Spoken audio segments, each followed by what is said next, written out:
Hey,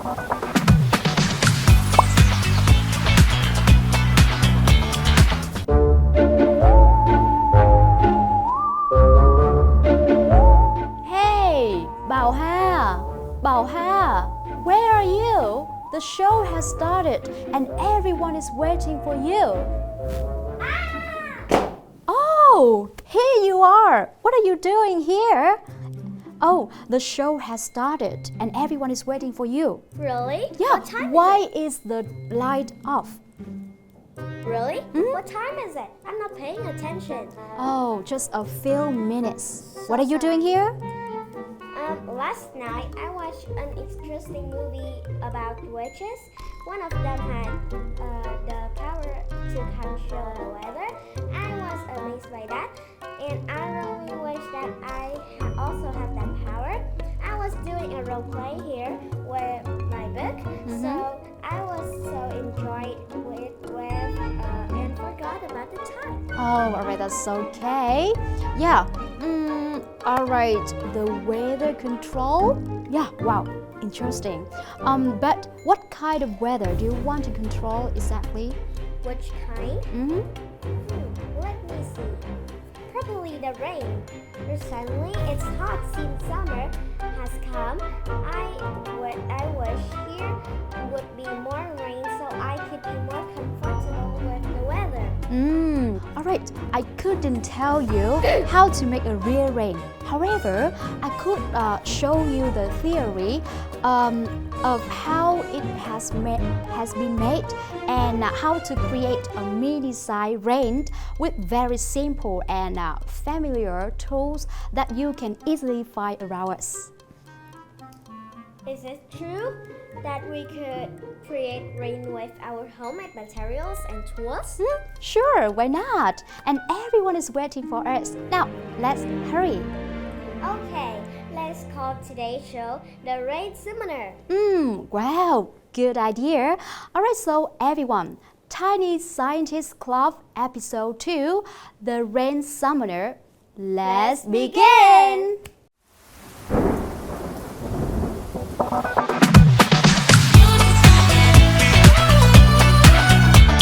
Hi, it's me again. Now, before we start any experiments, let's take a look at the safety rules first. Now, any place and any time in our virtual labs, please always keep them in mind.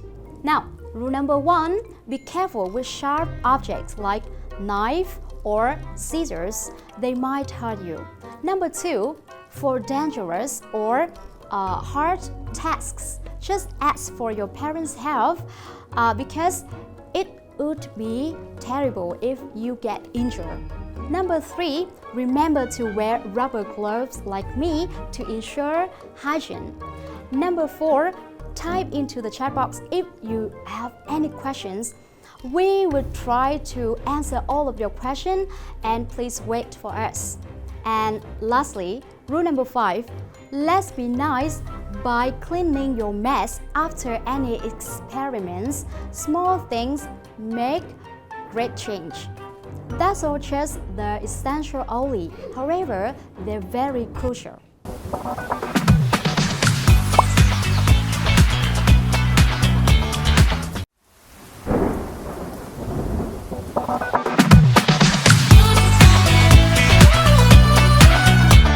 Before jumping into the experiments, let's talk about the materials and tools.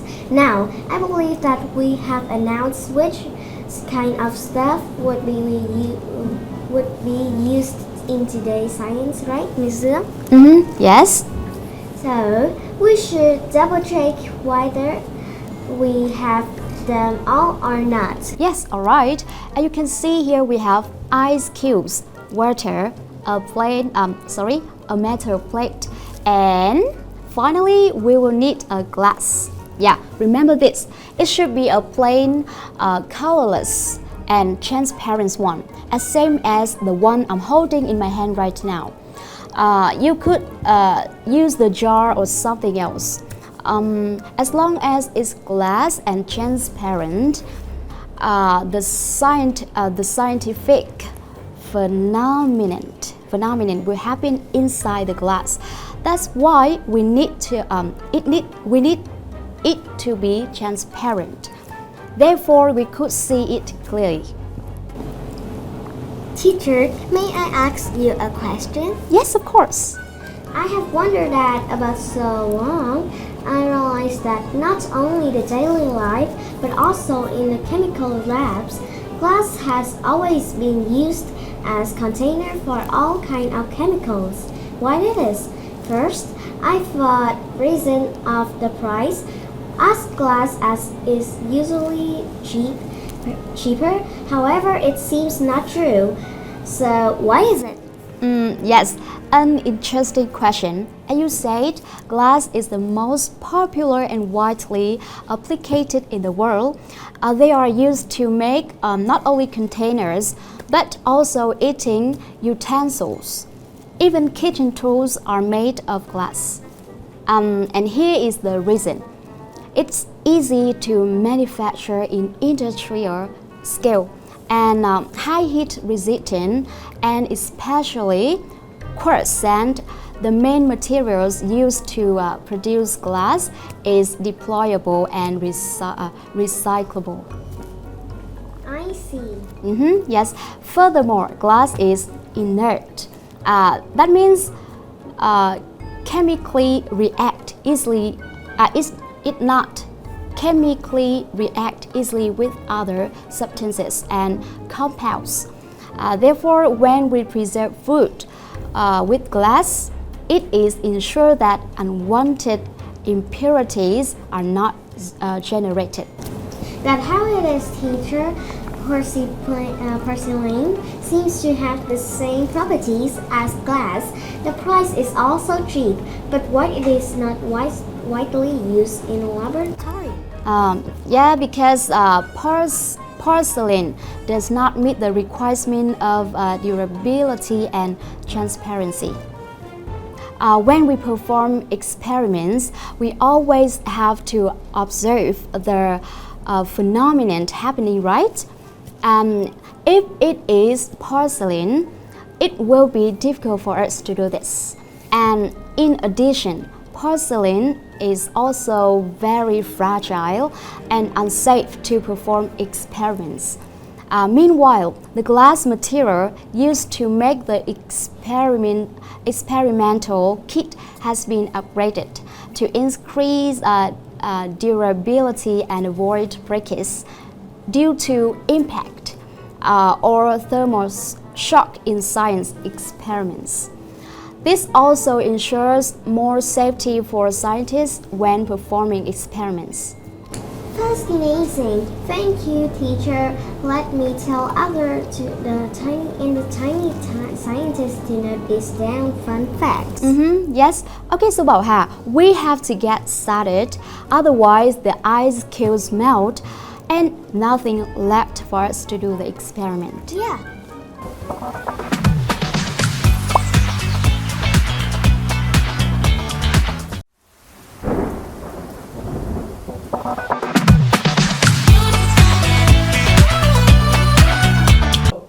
Now, step 1, we have to boil the water. And here, I will boil my water with a kettle. However, at home, please ask your parents to boil some hot water for you. You can use a kettle like me or cook it in the stove. Hey guys, don't forget the food safety rule that we have committed to each other before each lesson. We must rely on the help of adults to perform hard or dangerous tasks. Okay, if you do that by yourself, you could get burned. Sure, because in the field of science, safety is always the top priority. Let's follow their example and always keep the safety rules in mind. Please keep in mind that safety always comes first in any laboratories of any scientist. Using protective tools or following the safe procedure is a must. We have to imitate them and always follow the safety rules.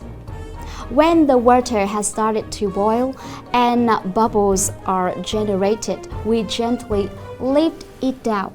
Now give it to me, please. Yes, be careful.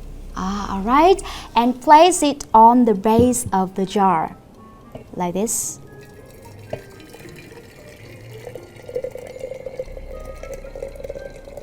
Oh, I think that's enough, right?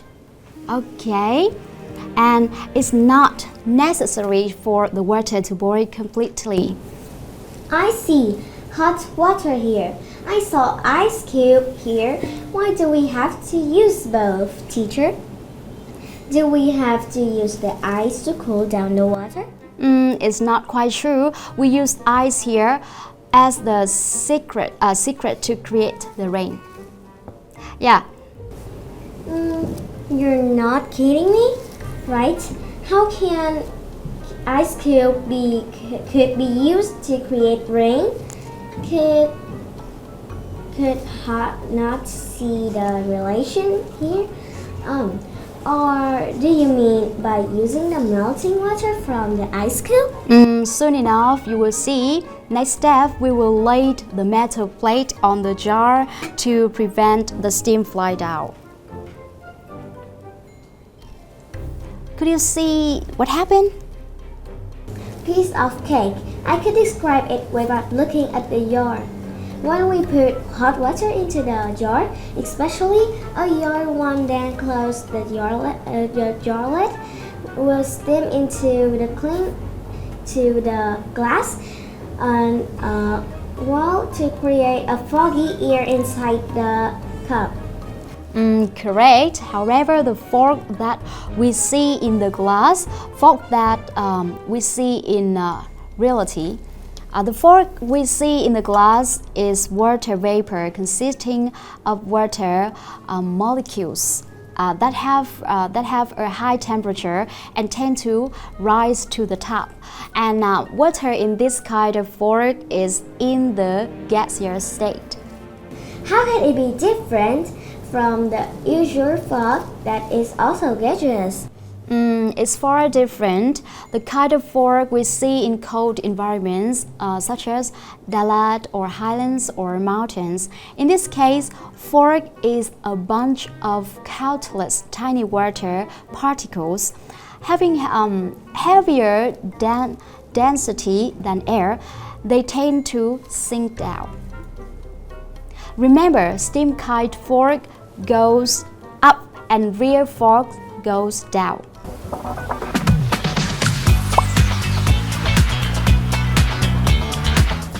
Well, that's why when exposed to the fog for a long time, our clothes feel slightly damp, even wet, isn't it? It turned out that the water particles in the mist had contracted the fabric, raising the humidity of the clothes. In that gas, if it's a steam kind of fog, it tends to evaporate the atmosphere and difficult to stay in the fabric. Is that true, teacher? Yes, 100% correct. Now, I can feel the heat as I touch the plate. Can you feel it? Yes. Yeah. Okay, it's time to put the ice cubes on it. Now. On where? On the metal plate? Yes, we put the ice on the plate and wait for about 20 seconds. Now, let's do it. Some more? Yes. One more. Okay. Yeah, I think that's enough. Yes. Okay, now let's count. 20. 1, 1, 2, 2, 3, 4, 5, 6, 7, 8, 9, 10, 11, 12, 13, 14, 15, 16, 17, 18, 19, and 20. Wow, that's really true. Some kinds of water deeply it's about fall down Droplets, from, right? Yeah, from the inner side of the plate. There are some kind of cracks or little holes on the plate that the melting water from the ice cube glass through. Goes through? You mean goes through the plate? Yeah. Okay, so you can check if you want. If there are cracks or holes, as you said, why the water does not leak until now? Look, right? How can it be, teacher? Yeah, okay, so we will figure things out step by step. First of all, do you remember how the rain was formed just when watching the clip? Sure, I do. Water vapor from the ground, such as rivers, lakes, and ponds, evaporates to the top. Evaporations is always on the thing. Besides, daytime temperatures will accelerate evaporation. Yes. They keep on rising up.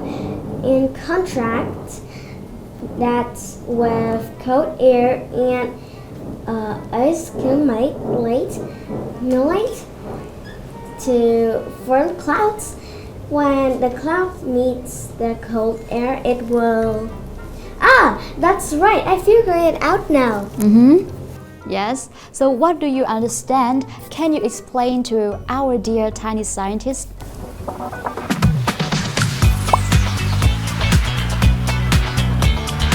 The environment in the cup is our atmosphere. There is water and there is air. The hot water in the cup represents right? Yeah, the water surface on Earth, which Continuously evaporates upwards, which just closes the lid, creating a layer of water steam similar to the troposphere. You mean troposphere? Yeah, troposphere. After we put the ice cube on the metal plate, the air under the metal cools down, similar to the cold air on the troposphere. Yeah. All these factors create rain inside an enclosed glass environment. Yeah, brilliant. Your interpretation surprises me. It's very complete and accurate. The environment inside the glass is a simple simulation to illustrate the cycle of water.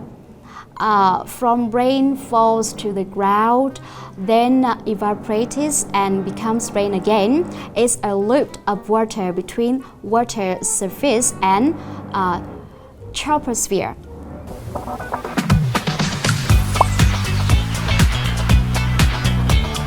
Practically, were few tools that we could be found at home. Who know that we could demonstrate a weather phenomenon? That is the magic power of science and knowledge.